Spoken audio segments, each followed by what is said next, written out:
walang intro, simulan na natin. Mahal niyo ba ang inyong magulang na hindi niyo alam ay nasasaktan ang mga magulang niyo kapag ginagalit niyo sila, kinakasimangot ka,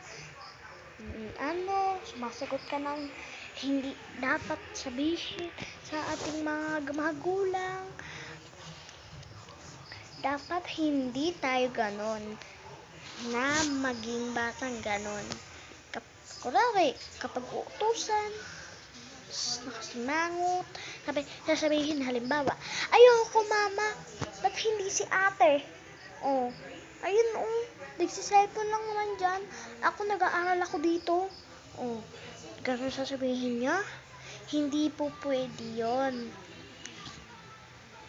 Kasi si nanay at tatay